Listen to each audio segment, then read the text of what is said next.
Dragon ফল গাছে সার দিয়েছিলাম 1 সপ্তাহ আগে, কিন্তু তারপরে বৃষ্টি হয়ে গেছে প্রচণ্ড।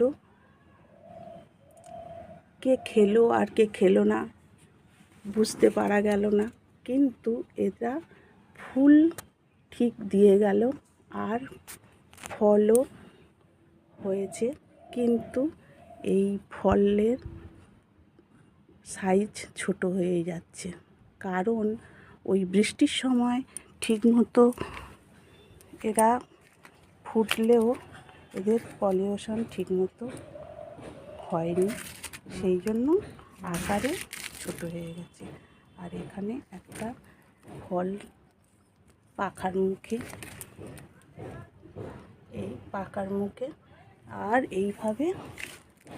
এই ফলগুলো ছোট